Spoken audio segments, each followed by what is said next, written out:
Good morning and welcome to Beyond the SEAF model. I'm Jack Kosar and this is effective for June 17th, 2024. Let's get started.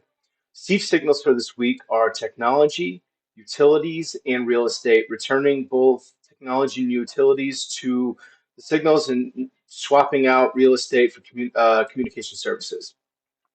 Communication services taking a hit on the trading week. But as you know, I'll highlight this in just a minute. But as we look at the heat map, broadly looking at sector rotations, not a lot of outperformance to be had.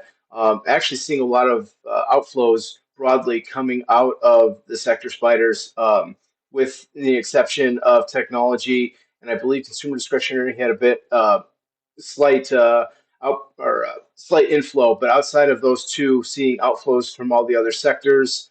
Energy continues to stay at the bottom here, and we had a reversal in healthcare that we kind of weren't expecting. We saw a really strong inflow last week.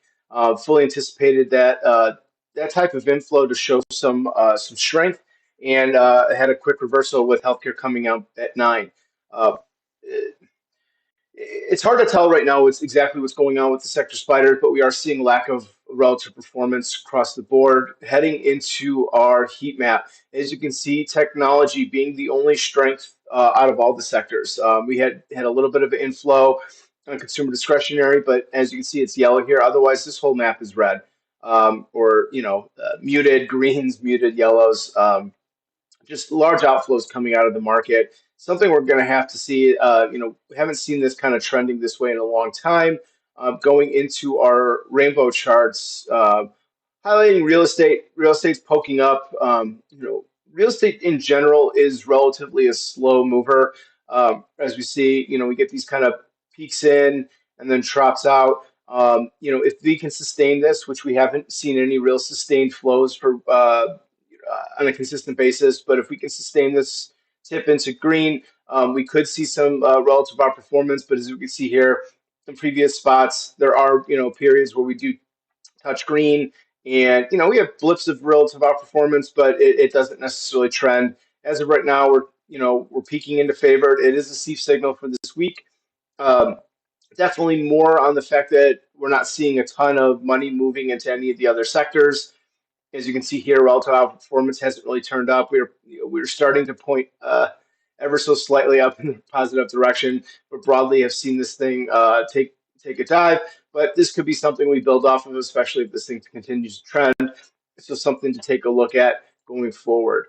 Wanted to mention energy, and the reason I wanted to mention energy, actually energy and financials here, is the way you can look at the SEAF model, especially when things aren't necessarily trending in any particular direction, is looking at where not only is the money coming in, but in this case, where the money is coming out. And what SEAF is doing here is showing us really good as we're kind of sitting in this avoids various levels, energy in a deep avoid and financials entering into that deep avoid. We are seeing this thing trend from favored to avoid, and we can see that relative outperformance that we're getting. So using SEAF in a correct manner, in this case, especially when, highlighting here, when we're not seeing a ton of money flow anywhere outside of technology, really using the bottom half of this table to highlight where we want to avoid.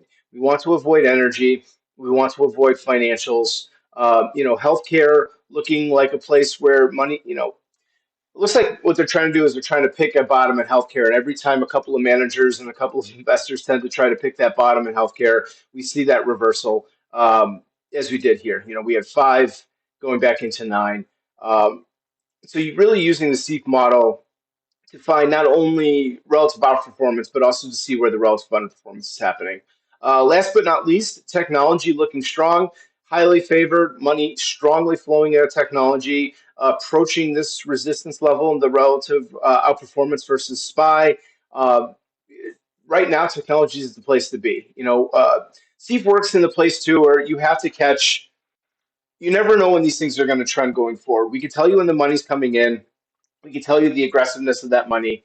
But so you have to sit on these trends. When we did our back test did the best the best numbers that the best results that we got were when this thing back tested when we used the top three. Why was that? Because real estate could catch fire, and now you're here in the beginning of the trend where you've seen money flow in over three time periods and has built some momentum, and it could travel throughout.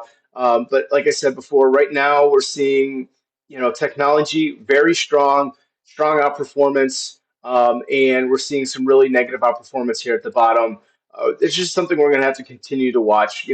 These we have these breaks in the markets where things don't always flow exactly the way that we want to see them. But we trust our models, we trust the mechanisms behind the models, and right now using as this is place, technology really taking us where we want to go and finding us that relative performance. That is all I have for this week. I look forward to breaking down the SEAF model with you all next week, and I hope you all have a wonderful week. Thank you.